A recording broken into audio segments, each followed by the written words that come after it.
lo dijo en la primera hora. Muy bien, 7:59 en la mañana. Hay una preocupación del país respecto de esta alerta mundial, la alerta de la Organización Mundial de la Salud sobre la viruela símica o viruela del mono, como se conoce popularmente. Hay casos acá en el Ecuador, y yo creo que es importante acudir directamente a la fuente, y le quiero agradecer al doctor Antonio Naranjo por visitarnos, él es el ministro de Salud Pública. Señor ministro, buenos días, ¿cómo le va? Bienvenido. Buenos días y muchísimas gracias por la oportunidad. Efectivamente, respondiendo a la pregunta, es una alerta a nivel mundial la presencia pues de esta enfermedad. Decirle que realmente esto tiene una historia mucho más larga de lo que la gente piensa. Los primeros casos se reportan en 1958 en un laboratorio en Dinamarca, donde justamente con experiencias en monos se produce la identificación de este virus, y desde ahí pues que asume además el nombre de viruela del mono, viruela símica. Pero realmente cuando se vuelve un problema es porque en África Central, en la República Democrática del Congo concretamente, se presentan casos en los años 70. Entonces hay una larga historia. ¿Qué es lo que sucede? Que los virus tienen una particularidad de mutar, de cambiar su estructura de ADN y generar nuevas cepas. Entonces la nueva cepa, que es la que afecta desde el año 2022 al Ecuador, es la cepa 2.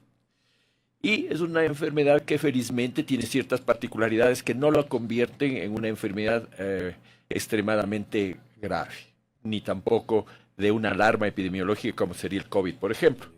En estos últimos 14 de agosto, la Organización Mundial de la Salud dice, aparece un nuevo clado, una nueva cepa, que es una cepa 1B, es decir, de la primera que apareció, una variante de la primera que apareció, en el África nuevamente con ciertas características de gravedad. Esta cepa no ha llegado al Ecuador.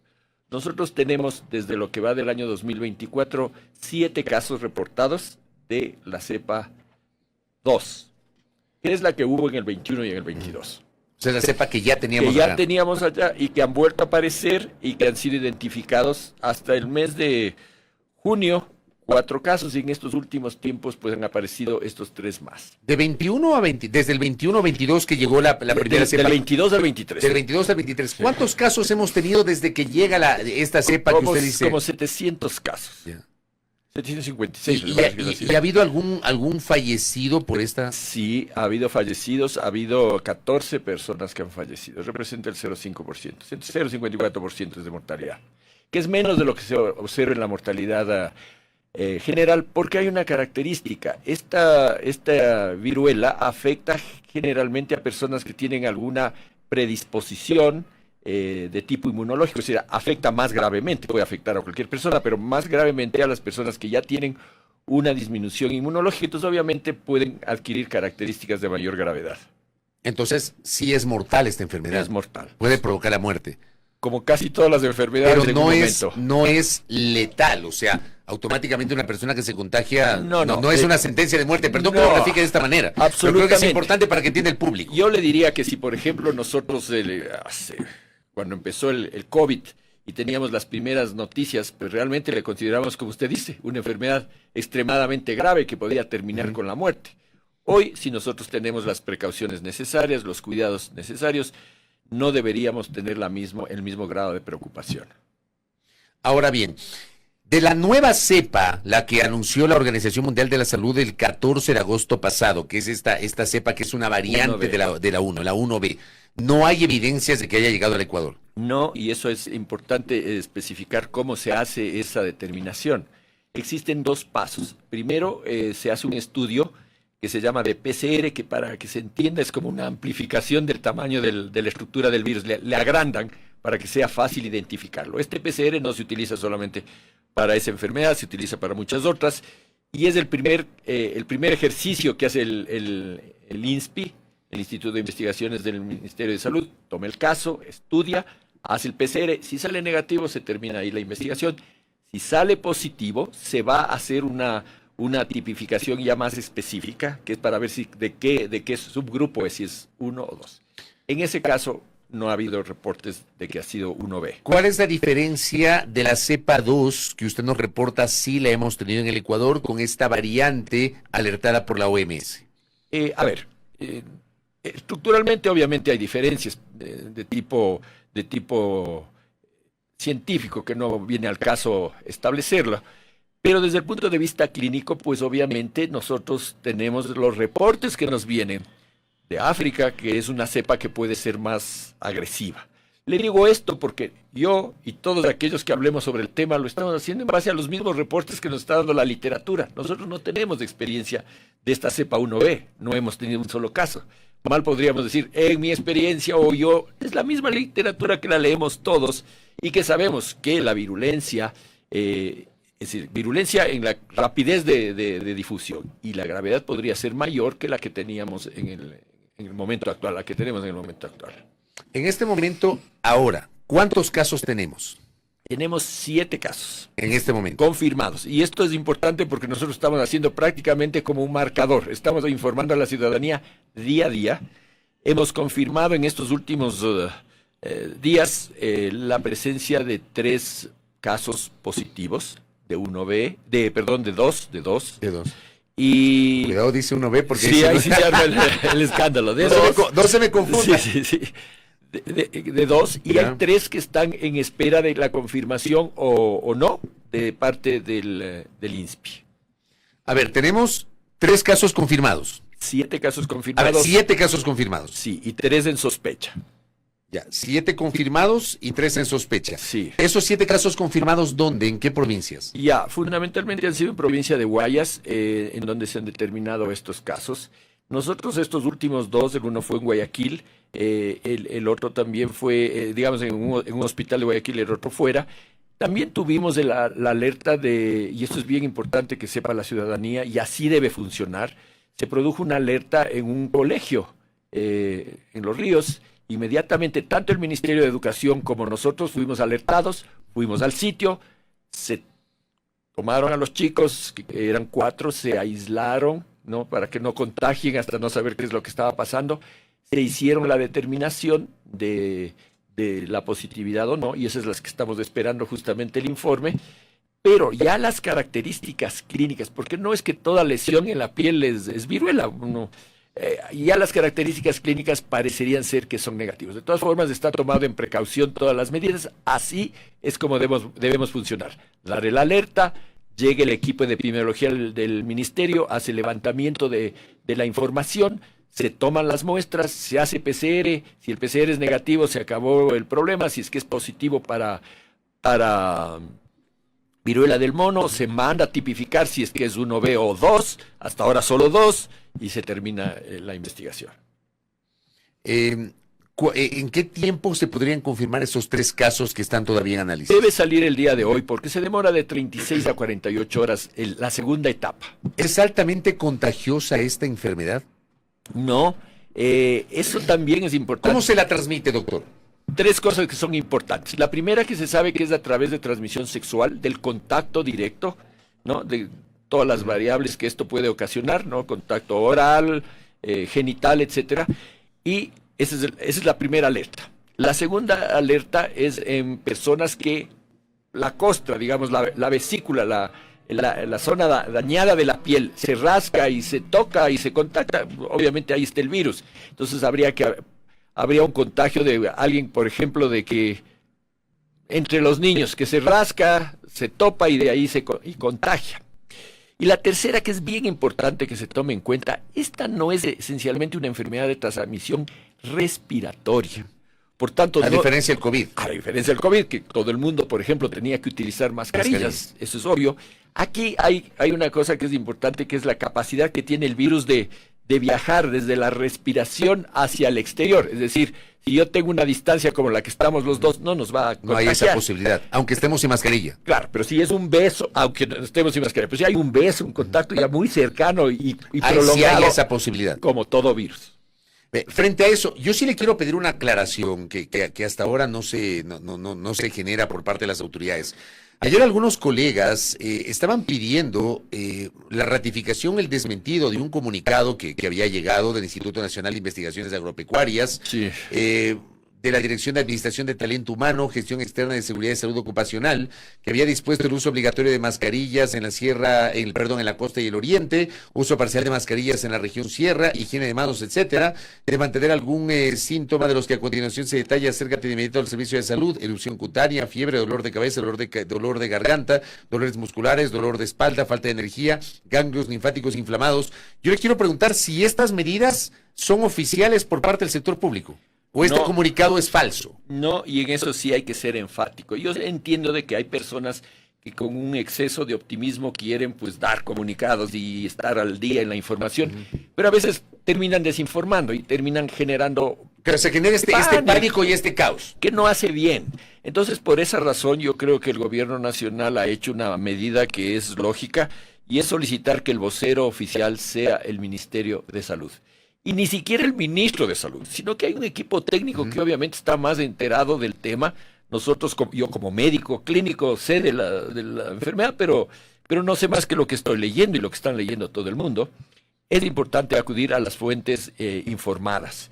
El gobierno también ha solicitado a todos sus ministerios que por más buena voluntad tengan, pues simplemente repliquen la información que el Ministerio de Salud está entregando. Y que sigan los protocolos que generan ustedes como ministerio. Así es. Por tanto, la medida de utilizar máscaras, región sierra tales, región costa, no tiene... Eso no aplica. No aplica. O sea, si es que esto es real, se le ocurrió a alguien, pero no es parte del protocolo. protocolo. No es del vocero oficial del Ministerio de Salud. Ahora, ministro, entiendo que no tenemos la nueva variante, usted ha hecho una amplia exposición en este sentido, nos ha explicado cómo se da el contagio, pero ¿cuál es el plan para tratar de establecer este cerco y evitar que llegue acá esa nueva variante? Bueno, este es un problema. Nosotros estamos en contacto diario con OPS, con OMS, que son los órganos que nos van a dar la difusión de la información de qué está pasando en nuestro entorno.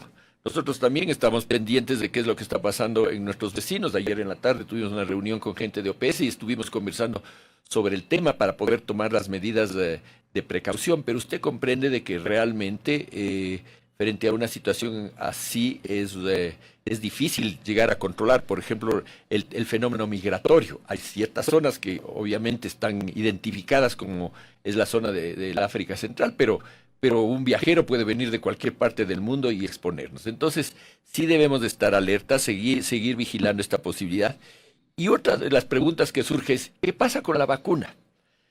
¿Cierto? ¿Por qué no se vacuna toda la población? Bueno, no hay vacuna todavía para el tema del 1B, y en el tema de la vacuna 2, que podría funcionar, la que nosotros tenemos en disposición, la CDC, que es el organismo rector de los Estados Unidos en cuanto a este tipo de problemas del Centro de Enfermedades Infecciosas, que es un referente mundial, no digo que sea el único, pero es un referente mundial, lo que nos dice es que la vacunación tiene que estar dirigido a aquellas personas que están definitivamente expuestas, es decir, aquellas que han tenido contacto con una enfermedad, con un paciente que ha tenido esto, personas que tienen enfermedades de transmisión sexual o que tienen una conducta homosexual o bisexual y que o tienen inmunodeficiencia. Es decir, es un grupo restringido, no es como vacunemos a toda la población.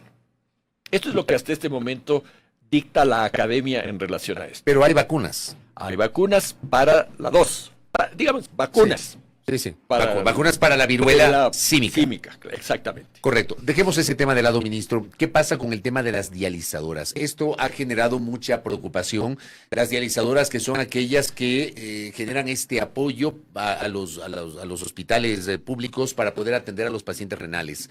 ¿Qué pasa con las dializadoras, ministro? Bueno, yo diría que probablemente esa fue una de las preocupaciones inmediatas que tuve que asumir en estas funciones. Y debo decirle que felizmente pues el asunto de las dializadoras de alguna manera se encuentra controlado, porque yo creo que se ha sensibilizado por los dos lados. El primero, que es indudable de que quien no debe de sufrir de ninguna manera es el paciente y que el servicio de diálisis no puede ser suspendido. Eso va sobre cualquier lógica de práctica médica y por tanto en ese sentido hemos tenido el respaldo de las dializadoras.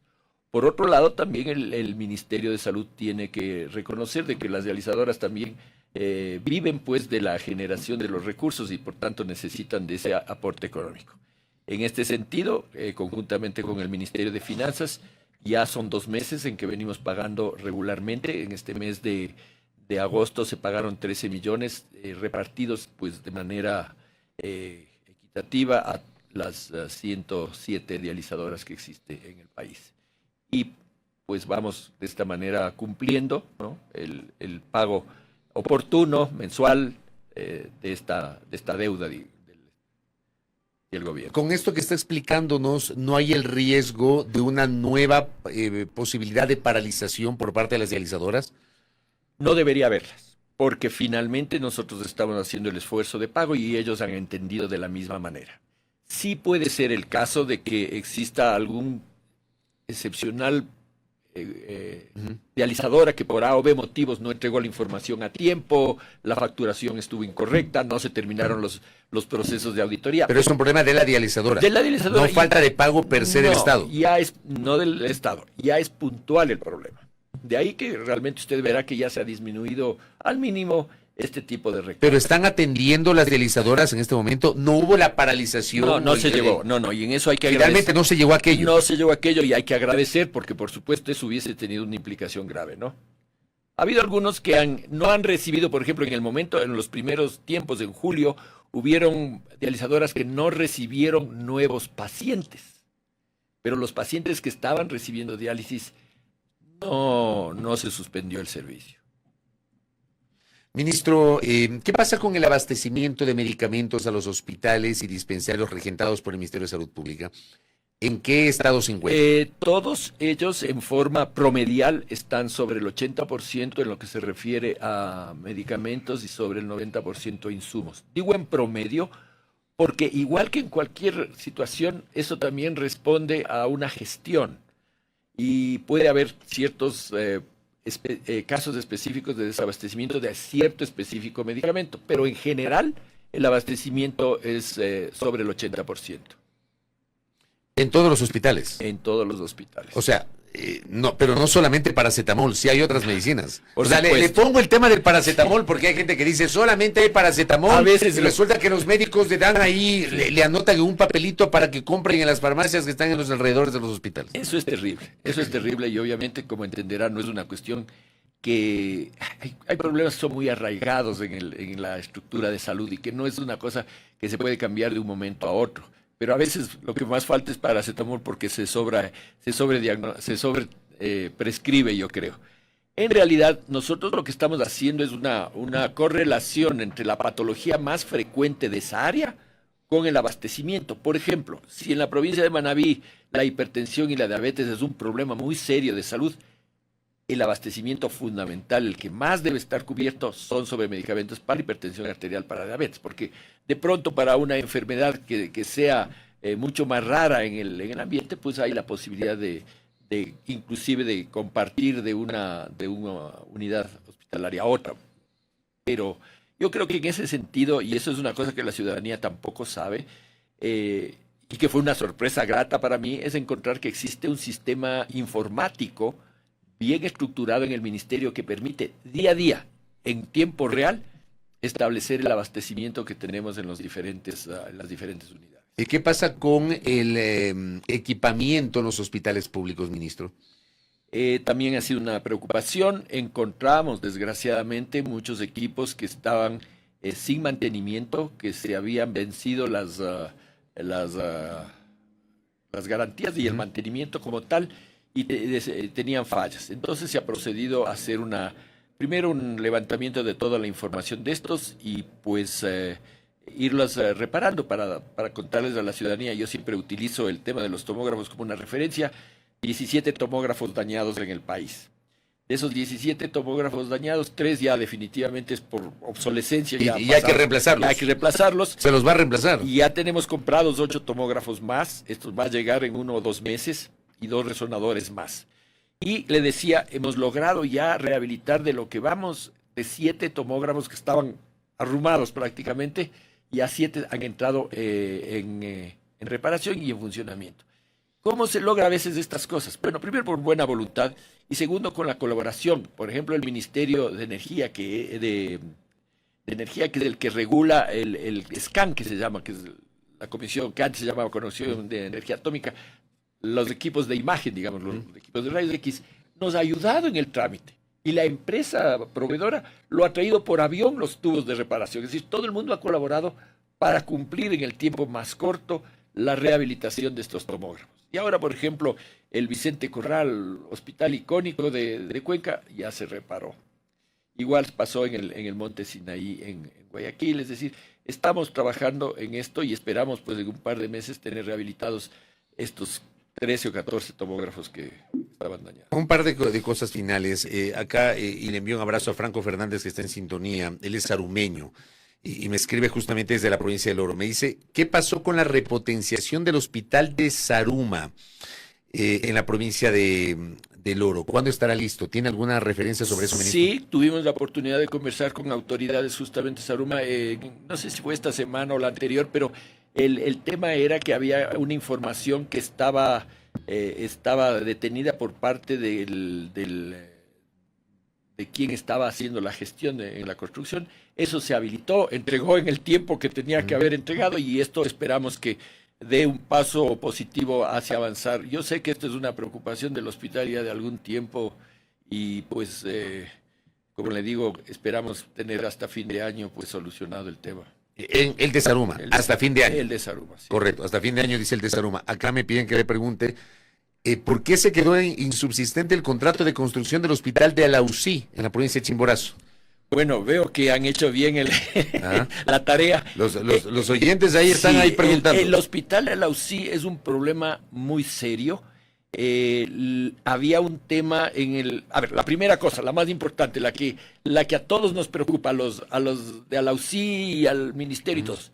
Alausí necesita ese hospital. El hospital de Alausí actualmente es un hospital vetusto y patrimonial, es decir, no hay cómo hacerle arreglos profundos. Estamos con el hospital móvil que ha estado cubriendo las necesidades, pero hay un tema con Alausí. El proceso contractual tiene fallas. Y ese proceso contractual debió haber sido dado de baja tiempo atrás. No voy a entrar en detalles, pero han habido presiones que han tratado de insistir en la resolución del tema contractual cuando ya hay un pronunciamiento oficial, ¿no?, que dice tienen que darle de baja. ¿Presiones de dónde, ministro? De los intereses relacionados con la construcción. Finalmente hemos tomado una decisión, esa decisión es que se tiene que proceder, y hoy día a las 2 de la tarde tengo una reunión con con el alcalde, con el movimiento cívico, con el constructor, con el director del hospital, para sentarlos y darles realmente el escenario. Nosotros tenemos que actuar rápidamente para no perder el presupuesto de construcción que está asignado para este año para el hospital de Alausí. Sí, tenemos que actuar rápidamente. Lo lógico es que quitemos todos estos embrollos de tipo contractual y procedamos a la construcción, que es lo que nos interesa.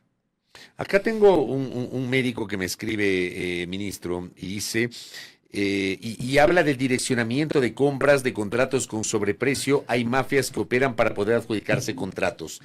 ¿Cómo se está tratando de controlar esto? Yo no sé si hay alguna referencia de una comprobación de esto que dice el médico que nos está escribiendo, el oyente que nos está escribiendo, tomando en cuenta que en los hospitales, por la estructura, tienen sus propias gerencias y manejan de manera autónoma sus presupuestos. ¿Cómo se está desde el ministerio, desde planta central, controlando o revisando esto, ministro? Sí, verá, yo creo que es un problema real. La estructura del ministerio es descentralizada, lo cual suena como bueno, ¿no es cierto?, pero al generar la posibilidad de autogestión en zonales y distritos, también hace que esas zonales y distritos estén más vulnerables a temas de corrupción y que el control sea más difícil. Entonces nosotros reconocemos, esto es un problema real y la ciudadanía debería colaborar con datos concretos. Cuando hemos tenido datos concretos en relación a eso, hemos actuado. Les cuento que una de las medidas que hemos hecho es pedirle a la Contraloría, y el Contralor ha actuado muy ágilmente, y tenemos ahora un equipo de Contraloría instalado en el Ministerio de Salud físicamente para dar agilidad a todos estos trámites y denuncias. Pero sería mentiroso decirle que en una semana o en un mes se puede lograr controlar un mal que además no es del Ministerio de Salud Pública, desgraciadamente es un problema social. Claro, y es un problema de larga data. Además. Pero hay que empezar por algo, ¿no? Estamos actuando y estamos actuando vigorosamente, hemos cambiado. ¿Se han encontrado casos de corrupción, ministro? Sí, se han encontrado casos de corrupción, pero le digo que al ministro recién llegado le marean, le dan la vuelta a los datos, le pintan una película, pero de fantasía, y nos toca hacer camino en campo. Nos La ha cosa es que tocado usted ir. tiene que ir directamente. Hemos ido y hemos constatado. Bueno, le voy a decir un ejemplo. Fui a un hospital de la costa y digo, bueno, señores, ¿y esta ambulancia que está aquí botada? ¿Cuánto tiempo lleva? 3 años. Ah, ya. Y una ambulancia Mercedes-Benz. ¿Y por qué no la han reparado? No tenemos dinero. ¿Cuánto cuesta la reparación? $1,700 costó la reparación. Ya está funcionando la ambulancia. Entonces uno dice, qué raro, ¿por qué no arreglaron la ambulancia? Resulta que al frente había un servicio de ambulancia ya privado. Todo problema que había de transporte de pacientes, le llamaban al amigo de al frente y le daban el paciente, y obviamente ellos recibían la comisión. Estas son cosas. Les estoy poniendo un ejemplo chiquito de lo que pasa. Hay muchos temas de estos. Voy a un hospital, tomógrafo, el Arco en C, que es el equipo que sirve para hacer rayos X en cirugías de traumatología. ¿Cuántas cirugías de traumatología han hecho? 0. ¿Por qué? Porque no hay el Arco en C. ¿Y qué hacen los traumatólogos? No sé. ¿Y dónde operan los traumatólogos? Ah, ya. Una ciudad pequeña, usted sabe, opera aquí, acá, acá, acá. ¿Y a qué horas operan? A las 10 de la mañana. ¿Y qué pacientes operan? Los del ministerio. Entonces esa cuestión es terrible y hay que trabajar arduamente. Ministro, le quiero comprometer para que nos vuelva a visitar y seguir hablando sobre la situación de la salud. Muy amable. Encantado. Muchas gracias. Gracias al señor ministro de Salud Pública que ha estado con nosotros, Antonio Naranjo, hablando sobre la viruela símica. Nos ha hablado de 7 casos confirmados, 3 por confirmar, pero no corresponde a la última variante alertada por la Organización Mundial de la Salud. Nos ha hablado justamente de las medidas, el tema también de cómo se contagia. También nos ha señalado sobre estos acuerdos con las dializadoras y señala el ministro no hay riesgo de que se pueda suspender esta atención que requieren los pacientes renales. También el abastecimiento y el equipamiento parte justamente de nuestra agenda de diálogo. 8:25 en la primera hora. Primera plana. Todas las noticias, todas las voces.